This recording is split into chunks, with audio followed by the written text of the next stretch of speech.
Lamang sa panahon ng latest news. Diagon sa linyang atong pag-asamakan, pinagi ni Sir Eber John Tinio. Sir Eber, good morning.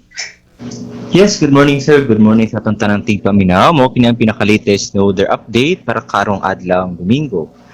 Ang hanging habagat o southwest monsoon ang labing nakapekto dinhi sa tibok Luzon, lakip na pod ang kasadpang bahin sa Visayas.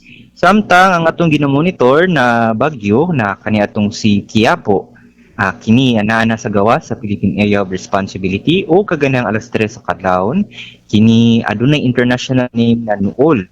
Usa kini ka typhoon category ug ulahing nasipyatan sa may kalayong 745 kilometers west-northwest sa Itbayat, Batanes.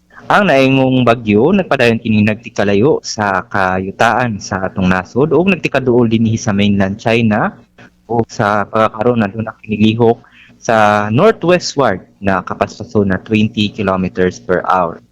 Samtang ang nahibiling bahing sa Visayas, nakita din sa Central Visayas, pakasinati sa medyo mapanganuron nga sa mga panganurong kalangitan, inubanan sa mga palabay ng mga patak-patak ng mga paguan, panugkila, tungod ka na sa mga localized thunderstorms. Nagpasabot lang niini na sa mga musunod na adlaw, sinati kita og maayong tempo sa panahon, except na lang niining mga aduna tahigayon ng mga lumalabay na mga patak-patak ng mga paguwan ilabihan na dinhi sa hapon hangtod sa gabi.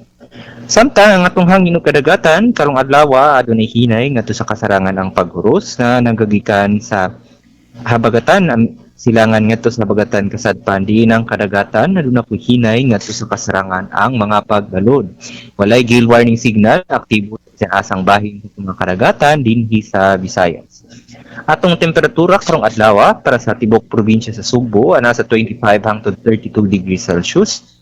Atong dagat taob karong alas 8:13 sa kabuntagon ug buhonas pod unyang alas 4:31 sa hapon.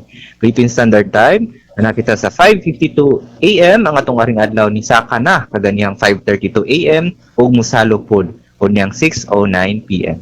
O kanang latest ikan dinhi sa DOST Pag-asa Visayas kini si Everjan Tenyo nagpahinumdom na sa pabago-bagong panahon adunay pag-asa sa atong impormasyon. Daghang salamat ug maayong Domingo. Salamat Sir Eber, happy Sunday sa Pag-asa Mactan. Okay sir, good morning.